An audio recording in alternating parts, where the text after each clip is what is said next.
Okay, imagine this for a second. You're scanning right on the 49th parallel. It's early 2027. You look south into the United States, and the view is just frantic. There's a construction site, it's buzzing cranes everywhere, cement trucks lined up, and it's all fueled by what looks like a bottomless pit of government incentives. A boom. It's loud, it's messy, and it is definitely growing. A manufactured boom, maybe, but a boon all the same. Right.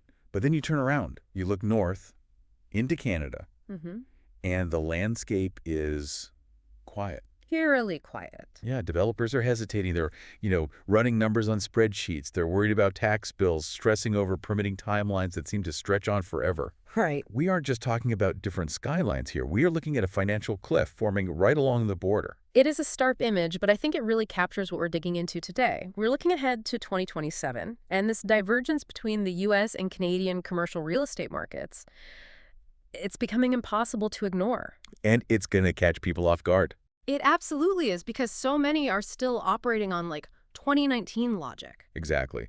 And for everyone listening, whether you're an investor, a policy nerd, or just someone trying to figure out why the economy feels so weird, this matters. This is about how money moves when the rules of the game change. We've pulled together a whole stack of reports from investment analysts, macroeconomists, our source stack, to answer one huge high-stakes question. Which is? What is the single policy divergence that is going to most materially reprice commercial real estate between the U.S. and Canada by 2027? And the answer, it isn't just one simple law. It's a collision of policies. The sources are calling it monetary fiscal asymmetry, or more simply, the arbitrage gap. Okay, let's unpack arbitrage gap. That sounds like something you'd hear on a trading floor, but what does it actually, look like on the ground? It's basically a tale of two economies that are running in opposite directions. Yeah. So on the U.S. side, you have what analysts are calling incentivized growth. You've got high interest rates, sure, but they're being propped up by this massive fiscal stimulus, specifically the One Big Beautiful Bill Act, or OBBA. I still can't believe they actually named it that. It sounds like something out of a satire. It is. Confident, but look at the mechanism. The U.S. government is effectively pumping money into the system to offset the pain from those higher rates. So they're hitting the gas with fiscal policy while tapping the brakes with rates. Exactly. The result, the car keeps moving forward, and fast. And then on the Canadian side, You've got survival easing. The Bank of Canada is lowering interest rates, but not because things are going great. They're doing it to rescue an over-leveraged housing market and an economy that's really struggling to breathe. So U.S. stimulates for growth, Canada cuts rates just to keep the engine from stalling. That's the divergence. That's the gap. And that creates the cliff we were talking about. Let's get specific, though, because a huge piece of this puzzle is taxes. Our sources point to a tax incentive gap that feels like the main wedge here. This is critical. I mean, if you take one thing away from the tax section, it should be this. The U.S. is subsidizing risk, and Canada is taxing success. Okay. In the U.S., by 2027, we're looking at a permanent extension of 100% bonus depreciation. Let's pause on that. Bonus depreciation. We hear that term thrown around. For the person who doesn't, read tax code for fun, what does that actually do to a real estate deal? It is a massive sweetener. Normally, if you spend, say, $10 million building a warehouse, you have to deduct that cost really slowly over 39 years. For a tiny tax break each year. A tiny break. With 100% bonus depreciation, you deduct that entire $10 million immediately in year one. So you create this huge paper loss right away, which can wipe out your tax bill for that year. Exactly. It lowers what's called the after-tax hurdle rate, in plain English. The government is basically paying investors to go out and build things. It makes the underwriting work even at lower yields because those tax savings are so front-loaded. Okay, so that encourages velocity. Build now, get the break now, I get it. But then you look at Canada, and it's a completely different story. Oh, a completely different world. Canada has increased its capital gains inclusion rate to roughly 66.7%. So 2/3. Ouch. It's a big jump. Before, if you sold a building for a profit, you were taxed on half that gain. Now, it's about 2/3 of it. But the real issue here isn't just the math, it's the psychology. The lock-in effect. Precisely. If you own a building in Toronto, and you know that selling it is going to trigger this massive tax bill that just eats up your profit, what do? You don't sell. You just sit on it. You wait, hope for a different government, a different tax code.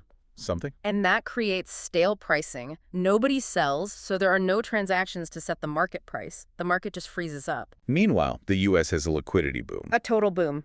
Capital is flowing because the tax code is screaming at you to deploy it. Canada is, maybe inadvertently, encouraging stagnation. So we have a tax wall, but here's where it gets really interesting and, frankly, a little counterintuitive. Yeah. I was looking at the analysis from Perplexity in our stack, and it points out that Canadian interest rates, the Bank of Canada rate, will actually be lower than the U.S. Fed rate. We're talking maybe 2.25% in Canada versus 3.75%, maybe higher in the U.S. Right. So if I'm a borrower, shouldn't I be happy about cheaper debt in Canada? I mean, Real Estate 101 says low rates equal high prices. Shouldn't that make Canadian real estate more attractive? You'd think so. But this is what the sources call the interest rate paradox. In this context, cheaper debt is actually a signal of weakness. A signal of weakness. You have to ask why the debt is cheap. Because the economy is stiff. Exactly. The Bank of Canada has to keep rates low. It has no choice. It has to prevent a debt servicing crisis in the residential sector. Canadian households are just floating on variable rate mortgages. If rates go up, the housing market crashes. The whole thing comes down, so it's survival using.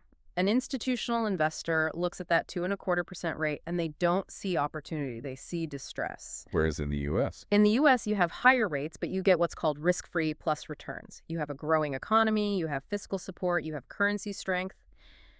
You know, if I can get a decent return just holding U.S. treasuries, I'm only going to build if the economy is absolutely booming. And it is. And speaking of currency, the sources also mention this yield versus protection dynamic.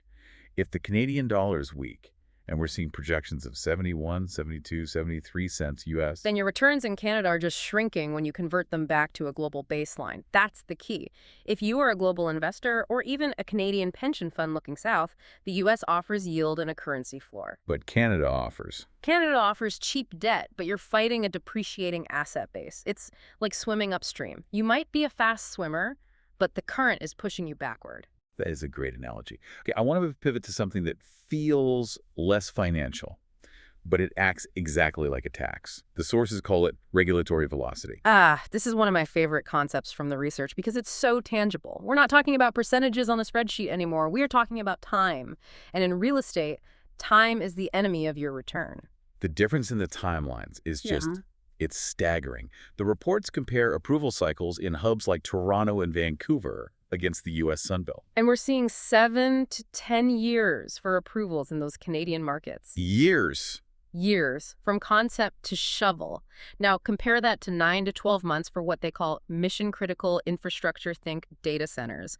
AI hubs in states like Texas or Arizona. 7 years versus 9 months. That is a lifetime in investment years. It is, and the sources introduce a term for this, the complexity discount. The idea is that by 2027, a piece of land in Canada might literally trade at a discount simply because it takes 10 times as long to bring a warehouse to market compared to a U.S. Tier 2 market. Because time is money. If my capital is tied up in a zoning hearing for 5 years, it's just dead money. It's not generating anything. Not a thing. And in a high interest rate world, at least in the U.S., velocity is everything. You have to get that building up and leasing to pay the debt service. The U.S. CHIPS Act, the whole AI boom, they've created these fast-track lanes. They basically said, we need this infrastructure now.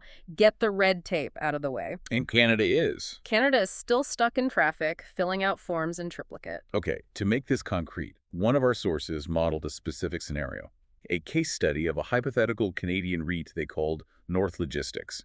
I think this example just brings it all home. Right, this is the great rotation play. So North Logistics decides to pivot. They are taking capital out of Toronto and Vancouver, and they're moving it to Phoenix and Dallas. Why would a Canadian company leave its home turf where it knows the landscape? It comes right back to that arbitrage gap. At home, they're facing lease and stagnation rents aren't growing because the economy is flat, and they have that huge regulatory tail risk we just talked about. But the motivation to go south is what they call buying future rent. Yes. Unpack that for us. Buying future rent. The model shows that the U.S. assets provide a higher yield on cost within 24 months than the Canadian assets provide in 60 months. Wow. So in 2 years in the U.S., you are financially where you'd be in 5 years in Canada. Correct. And that's all driven by the reshoring boom, the AI infrastructure demand.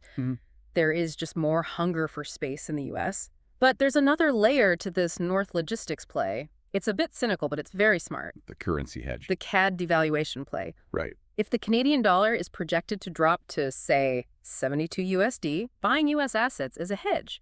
Let's say you buy a building in Dallas for 100 million US dollars. If the Canadian dollar drops, the value of that building, when you report it back in Canadian dollars on your books in Toronto, goes up. It's valuation inflation. Yeah. You haven't signed a single new lease, you haven't raised any rents, but on your balance sheet, the asset is suddenly worth 5 or 10% more just because the loonie tanked. Exactly. It's a way to manufacture returns simply by being on the right side of the currency border. You are, in effect, shorting your own country's economy to boost your stock price. So we have tax incentives, regulatory speed, currency plays, all pushing capital south. But there's this massive external factor looming over all of this. The sources spend a lot of time on the impact of a potential 10% universal baseline tariff from the U.S. This is the tariff wall, and its impact is completely different depending on which side of that wall you're standing on. For the U.S., the sources describe it as creating a reshoring fortress. Right. If you put a tariff on foreign goods, you force production back home, the Made in America mandate. Even if prices go up for consumers, it forces this massive expansion of industrial square footage inside the U.S. You need factories for the stuff and warehouses for the parts. There's a stat here that just blew my mind. Every $1 billion in reshored manufacturing requires 250,000 to 400,000 square feet of logistics space. It's massive absorption. It's basically an industrial stimulus program disguised as trade policy. But then you look at Canada. The sources call it the dependency discount. Because Canada is dependent. Ontario and Quebec face a direct revenue leak. 76% of their exports go to the U.S. If you slap a 10% tariff on that, margins just get crushed overnight. And we're shifting from just-in-time global logistics to just-in-case regional logistics. But regional here really means inside the U.S. tariff wall. Unfortunately, yes. If you're a manufacturer, you do not want your supply chain crossing a border where a tariff might suddenly appear. You want to be inside the fortress. The sources break this down by region in what they call the risk matrix. So who's most vulnerable here? The highest risk is in the what they call the auto alloy agri corridor. So we're talking southwestern Ontario for auto parts. If U.S. tariffs hit cars, those plants in Windsor face material demand erosion. And it's not just cars. No. Calgary and Alberta are high risk because of energy exports. St. John gets flagged for refining. These are economies that, in many ways, exist to feed the U.S. market. A 10% tariff is a direct hit to their whole reason for being. On the flip side, the sources do say that diversified hubs like Toronto and Vancouver are lower risk. Relatively speaking. They're insulated from the direct tariff risk because they have more tech, finance, services. You don't tariff a consulting contract like you tariff steel. But, and it's a big but, they still face the macro headwinds. If the whole Canadian economy slows because of tariffs, office leasing in Toronto slows down too. Okay, so that's the base case. And it's pretty grim for the Canadian side. Capital flows south, taxes lock up inventory, tariffs squeeze industry. But we always look for the pivot. Nothing goes in a straight line. What changes this future? What are the triggers? The sources identify 3 major triggers that could flip this whole script. Let's start with the optimistic one, the bull case for Canada. This is the Energy for Ease deal. So imagine Canada manages to negotiate a permanent exemption from U.S. tariffs. In exchange for what? The U.S. isn't in the habit of just giving out free passes. Secured energy and mineral exports. The U.S. needs Canadian oil, it needs uranium for nuclear, critical minerals for batteries. If Canada can lock in that supply, guarantee it, they might get a pass on the tariffs. So it's a resource-based diplomatic play. It is. But here's the crucial part. That alone isn't enough. The sources say Canada would have to combine that trade deal with its own zero-tax development zones. So Canada uses its natural resources to get a pass and then fixes its own tax mess in specific zones to attract builders back. Exactly. And in that scenario, Canada's lower cost of capital, that cheap debt we talked about, suddenly becomes a competitive advantage again, not just a survival tactic. If the tax penalty is gone, well, cheap money looks pretty good again. Okay, that's the dream scenario. Now give me the nightmare, trigger number 2. This is the discriminatory tax, specifically referencing Section 899 of the U.S. Tax Code. Section 899. That sounds ominous. Is this a real thing? Oh, it is very real. It's basically a nuclear option in the U.S. tax code. If Canada fights the U.S. on something like, say, the digital services tax trying to tax U.S. tech giants, the U.S. president can trigger this section. And it would slap a 5% to 15% tax on Canadian residents' U.S. income. Wait, so going back to our case study, if North Logistics is making money in Phoenix, the U.S. government just takes an extra 15% off the top just because they're Canadian. Essentially, yes, it creates a double taxation nightmare. It would instantly wipe out any cross-border advantage. Which forces capital to retreat. Immediately. It would force a retreat to safe Canadian secondary markets. You stop looking at Dallas and you go back to Calgary or Edmonton just because the tax risk in the U.S. becomes totally unpredictable. Wow, that's a massive volatility trigger. And finally, trigger number 3 is a date on the calendar. July 1st, 2026. The CUSMA review. The trade agreement review. This is the looming deadline. And everyone's focused on tariffs on goods, but the sources worry about something else. The labor market. If that review goes well, things stabilize. But if the U.S. decides to restrict, say, Chapter 16 professional visas. Those are the visas that let engineers, architects, and so on work across the border. Right. If those get cut, you could see a brain drain accelerate. The best Canadian talent moves south permanently to get inside the fortress before the door closes. It just furthers the gap between the two economies because Canada starts losing its best human capital. So a lot of moving parts here, but looking at the big picture for 2027, what's the final verdict from our sources? The consensus seems to be that the U.S. market is moving toward a flight to policy. Capital is migrating to where it's treated best, the Sun Belt, the AI hubs, the places with incentives. It's not just about the weather anymore, it's about how receptive the policy environment is. And Canada. The risk is that the Canadian market becomes what they call a private equity market, distressed, high yield, but very low liquidity. It's where you go to buy cheap assets if you have a strong stomach, but it's not the growth engine for the safe money anymore. That is a profound shift. We're so used to thinking of Canadian real estate, especially residential in Toronto and Vancouver, as this unstoppable force. But commercial seems to be playing by a whole different set of rules. For you listening, the lesson here seems clear. By 2027, the biggest cost in real estate isn't steel, it isn't concrete, and it isn't even labor. It's policy. It is policy. Policy is the new fundamental. You can't model a building anymore without modeling the government. I want to leave you with one final thought to chew on. We've talked a lot about the border today, and usually we think of the U.S.-Canada border as a bridge, the longest undefended border, a conduit for trade and friendship. But based on this analysis, are we looking at a future where the border acts less like a bridge and more like a filter? A filter that lets resources and talent flow one way south, but blocks capital from flowing back. It brings up this concept of the resiliency premium versus the dependency discount. So which side of that filter is your portfolio on? That is the question for 2027. Thanks for diving deep with us. We'll catch you on the next one.